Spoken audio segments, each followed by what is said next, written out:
संतोषी माता की जय।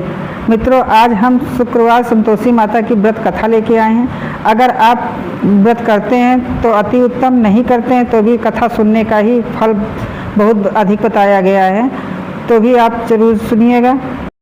शुक्रवार के दिन माँ संतोषी का व्रत पूजन किया जाता है। इस पूजा के दौरान माता की आरती पूजन तथा अंत में माता की कथा सुनी जाती है। आइए सुनते हैं शुक्रवार के दिन की जाने वाली संतोषी माता की व्रत कथा। एक बुढ़िया थी, उसके 7 बेटे थे। 6 कमाने वाले थे जबकि एक निकम्मा था। बुढ़िया 6 बेटों की रसोई बनाती, भोजन कराती और उनसे जो कुछ जूठन में बचती वो 7वें को दे देती। एक दिन वो पत्नी से बोला, देखो मेरी माँ को मुझ पर कितना प्रेम है। वो बोली, क्यों नहीं, सबका जूठा जो तुमको खिलाती हैं।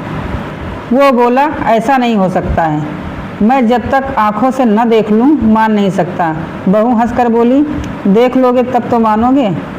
कुछ दिन बाद त्यौहार आया। घर में 7 प्रकार के भोजन और चूरमे के लड्डू बने।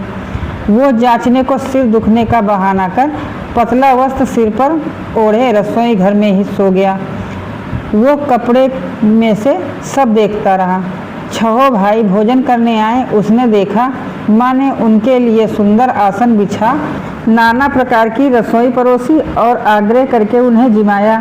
वो देखता रहा। 6 भोजन करके उठे, तब माँ ने उनकी जूठी थाली में से लड्डुओं के टुकड़े उठाकर एक लड्डू बनाया।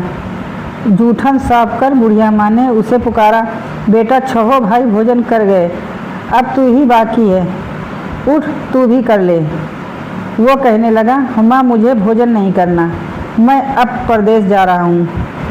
माँ ने कहा, कल जाता हो तो आज चला जा।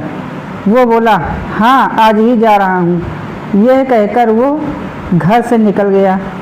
चलते समय पत्नी की याद आ गई। वो गौशाला में कंडे थाप रही थी। वहाँ जाकर बोला, हम जावे परदेश आवेंगे कुछ काल, तुम रहियो संतोष से धर्म आपनो पाल। वो बोली, जाओ पिया आनंद से हमारो सोच हटाए, राम भरोसे हम रहें ईश्वर तुम्हें सहाय। 2 निशानी आपन देख धरूं मैं धीर, सुधिमति हमारी विसारियो रखियो मन गंभीर। वो बोला, मेरे पास तो कुछ नहीं, ये अंगूठी है, सो ले और अपनी कुछ निशानी मुझे दे। वो बोली, मेरे पास क्या है, ये गोबर भरा हाथ है। ये कहकर उसकी पीठ पर गोबर के हाथ की थाप मार दी। वो चल दिया। चलते चलते दूर देश पहुंचा। वहाँ एक साहूकार की दुकान थी। वहाँ जाकर कहने लगा, भाई मुझे नौकरी पर रख लो। साहूकार को ज़रूरत थी, बोला रह जा। लड़के ने पूछा, तनख्वाह क्या दोगे? साहूकार ने कहा, काम देखकर दाम मिलेंगे। साहूकार की नौकरी मिली। वो सुबह 7 बजे से 10 बजे तक नौकरी बजाने लगा। कुछ दिनों में दुकान का सारा लेन देन, हिसाब किताब, ग्राहकों को माल बेचना, सारा काम करने लगा। साहूकार के 7-8 नौकर थे। वे सब चक्कर खाने लगे।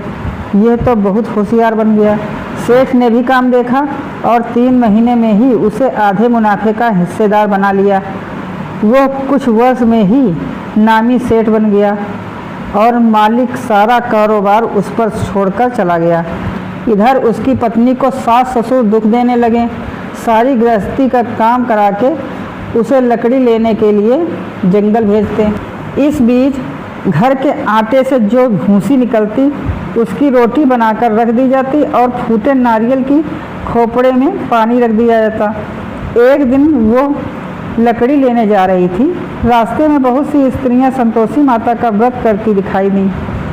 वो वहाँ खड़ी होकर कथा सुनने लगी और पूछा, बहनों तुम किस देवता का व्रत करती हो और उसके करने से क्या फल मिलता है? यदि तुम इस व्रत का विधान मुझे समझा कर कहोगे तो मैं तुम्हारा बड़ा एहसान मानूंगी। तब उनमें से एक स्त्री बोली, सुनो, ये संतोषी माता का व्रत है। इसके करने से निर्धनता, दरिद्रता का नाश होता है और जो कुछ मन में कामना हो सब संतोषी माता की कृपा से पूरी होती है। तब उसने उससे व्रत की विधि पूछी। वो भक्तिन स्त्री बोली, 1.25 आने का गुड़ चना लेना, इच्छा हो तो 5.25 आने का लेना, या ₹1.25 का भी सहूलियत के अनुसार लाना। बिना परेशानी और श्रद्धा व प्रेम से जितना भी बन पड़े सब आया लेना। प्रत्येक शुक्रवार को निराहार रहकर कथा सुनना। इसके बीच क्रम टूटे नहीं, लगातार नियम पालन करना। सुनने वाला कोई न मिले तो घी का दीपक जला उसके आगे या जल के पात्र को सामने रखकर कथा कहना। जब तक कार्य सिद्ध न हो नियम का पालन करना और कार्य सिद्ध हो जाने पर व्रत का उद्यापन करना। 3 मास में माता फल पूरा करती हैं। यदि किसी के ग्रह खोटे भी हों तो भी माता वर्ष भर में कार्य सिद्ध करती हैं। फल सिद्ध होने पर उद्यापन करना चाहिए, बीच में नहीं। उद्यापन में 2.5 सेर आटे का खाजा तथा इसी परिणाम से खीर तथा चने का साग करना। 8 लड़कों को भोजन कराना। जहाँ तक मिले देवर जेठ भाई बंधु के हों, न मिले तो रिश्तेदारों और पास पड़ोसियों को बुलाना। उन्हें भोजन करा यथाशक्ति दक्षिणा दे। माता का नियम पूरा करना। उस दिन घर में खटाई न खाना। ये सुन बुढ़िया के लड़के की बहू चल दी। रास्ते में लकड़ी के बोझ को बेच दिया और उन पैसों से गुड़ चना ले माता के व्रत की तैयारी कर आगे चली और सामने मंदिर देखकर पूछने लगी, ये मंदिर किसका है? सब कहने लगे, संतोषी माता का मंदिर है। ये सुनकर माता के मंदिर में जाकर चरणों में लौटने लगी। दीन हो विनती करने लगी, माँ मैं निपट अज्ञानी हूँ, व्रत के कुछ भी नियम नहीं जानती, मैं दुखी हूँ। हे माता जगत जननी, मेरा दुख दूर कर, मैं तेरी शरण में हूँ। माता को दया आई। एक शुक्रवार बीता कि दूसरे को उसके पत्र का पत्र आया और तीसरे शुक्रवार को उसका भेजा हुआ पैसा आ पहुँचा। यह देख जेठ जिठानी मुँह सिकोड़ने लगे। लड़के ताने देने लगे। काकी के पास पत्र आने लगे, रुपया आने लगा। अब तो काकी की खातिर बढ़ेगी। बेचारी सरलता से कहती, भैया कागज आवे रुपया आवे, हम सबके लिए अच्छा है। ऐसा कहकर आंखों में आंसू भरकर संतोषी माता के मंदिर में आ मातेश्वरी के चरणों में गिरकर रोने लगी। माँ मैंने तुमसे पैसा कम मांगा है, मुझे पैसे से क्या काम है? मुझे तो अपने सुहाग से काम है। मैं तो अपने स्वामी के दर्शन मांगती हूँ। तब माता ने प्रसन्न होकर कहा, जा बेटी तेरा स्वामी आएगा। यह सुनकर खुशी से बावली होकर घर में जा काम करने लगी। अब संतोषी माँ विचार करने लगी, इस भोली पुत्री को मैंने कह तो दिया कि तेरा पति आएगा, लेकिन कैसे? वो तो इसे स्वप्न में भी याद नहीं करता। उसे याद दिलाने को मुझे ही जाना पड़ेगा। इस तरह माताजी उस बुढ़िया के बेटे के पास जा स्वप्न में प्रकट हो कहने लगी, साहूकार के बेटे सो रहा है या जागता है? वो कहने लगा, माता सोता भी नहीं जागता भी नहीं हूँ, कहो क्या आज्ञा है? माँ कहने लगी, तेरे घर बार कुछ है कि नहीं? वो बोला, मेरे पास सब कुछ है, माँ बाप है, बहू है, क्या कमी है? माँ बोली, भोले पुत्र तेरी बहू घोर कष्ट उठा रही है। तेरे माँ बाप उसे परेशानी दे रहे हैं, वो तेरे लिए तरस रही है, तू उसकी सुध ले। वो बोला, हाँ माताजी ये तो मालूम है, परंतु जाऊँ तो कैसे? परदेश की बात है, लेन देन का कोई हिसाब नहीं, कोई जाने का रास्ता नहीं आता, कैसे चला जाऊँ? माँ कहने लगी, मेरी बात मान, सवेरे नहा धोकर संतोषी माता का नाम ले, घी का दीपक जला, दंडवत कर दुकान पर जा बैठ। देखते देखते सारा लेन देन चुक जाएगा, जमा का माल बिक जाएगा, सांझ होते होते धन का भारी ढेर लग जाएगा। अब माँ की बात मानकर वो नहा धोकर संतोषी माता को दंडवत कर घी का दीपक जला कर दुकान पर जा बैठा। थोड़ी देर में देने वाले रुपया लाने लगे, लेने वाले हिसाब लेने लगे। कोठे में भरे सामान के खरीदार नगद दाम दे सौदा करने लगे। शाम तक धन का भारी ढेर लग गया। मन में माता का नाम ले चमत्कार देख प्रसन्न हो घर ले जाने के वास्ते गहना कपड़ा सामान खरीदने लगा। यहाँ काम से निपट तुरंत घर को रवाना हुआ। उधर उसकी पत्नी जंगल में लकड़ी लेने जाती है। लौटते वक्त माता जी के मंदिर में विश्राम करती। वो तो उसके प्रतिदिन रुकने का जो स्थान ठहरा। धूल उड़ती देख वो माता जी से पूछती है, हे माता जी ये धूल कैसे उड़ रही है? माता जी कहती हैं, हे पुत्री, तेरा पति आ रहा है। अब तू ऐसा कर, लकड़ियों के 3 बोझ बना ले, एक नदी के किनारे रख और दूसरा मेरे मंदिर पर व तीसरा अपने सिर पर। तेरे पति को लकड़ियों का गट्ठर देख मोह पैदा होगा।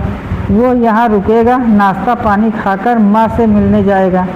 तब तू लकड़ियों का बोझ उठाकर जाना और चौक के गट्ठर डालकर जोर से आवाज़ लगाना, लो सासू जी लकड़ियों का गट्ठर लो, भूसी की रोटी दो, नारियल के खोपड़े में पानी दो, आज मेहमान कौन आया है।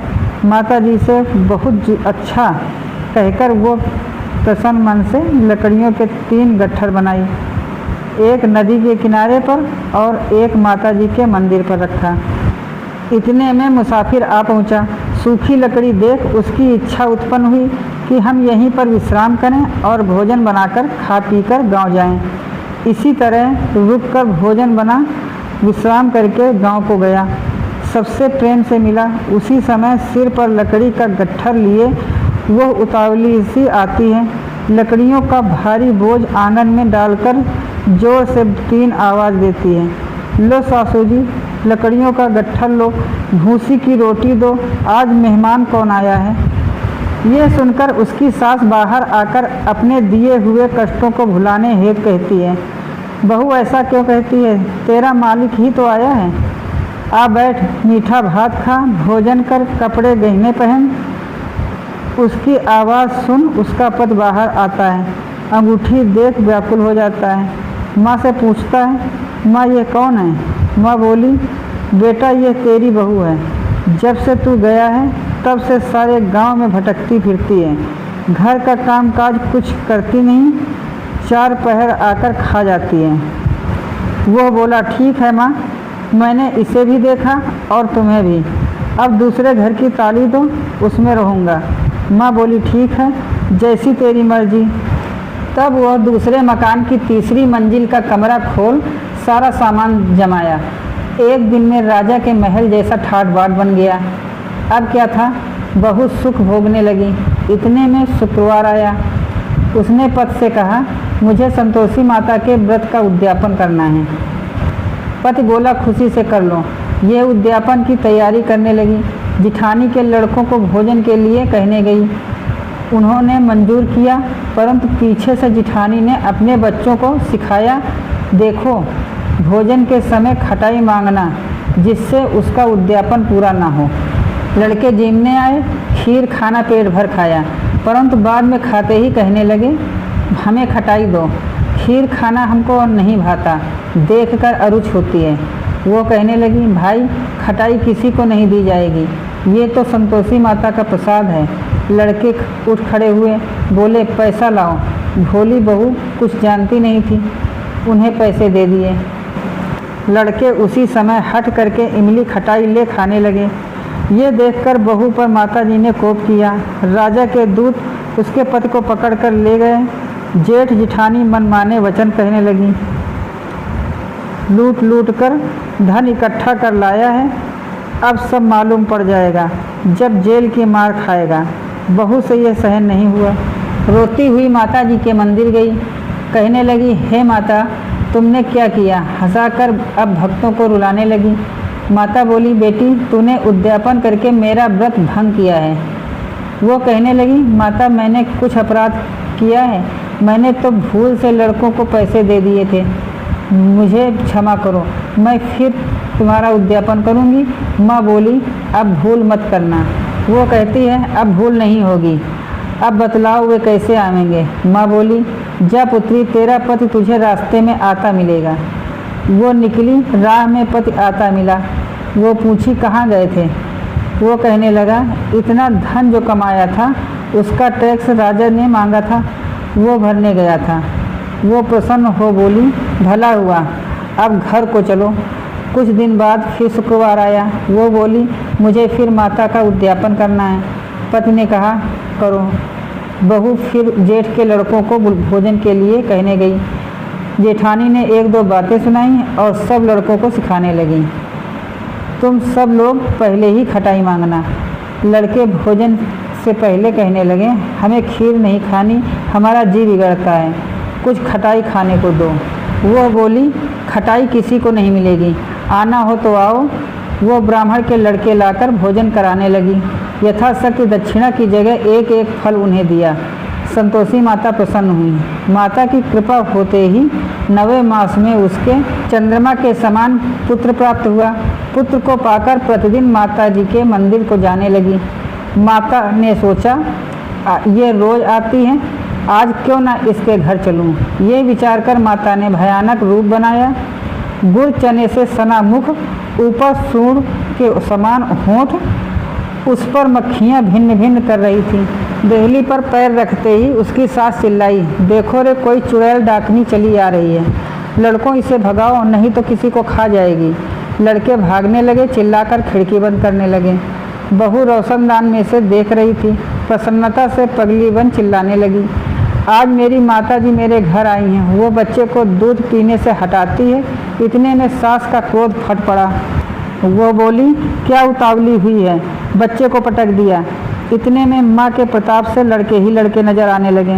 वो बोली, माँ, मैं जिसका व्रत करती हूँ ये संतोषी माता हैं। सबने माता जी के चरण पकड़ लिए और विनती कर कहने लगे, हे माता, हम मूर्ख हैं, अज्ञानी हैं, तुम्हारे व्रत की विधि हम नहीं जानते। व्रत भंग कर हमने बड़ा अपराध किया है। जग माता, आप हमारा अपराध क्षमा करो। इस प्रकार माता प्रसन्न हुई। बहू को प्रसन्न हो जैसा फल दिया वैसा माता सबको दें। जो पढ़े उसका मनोरथ पूर्ण हो। बोलो संतोषी माता की जय।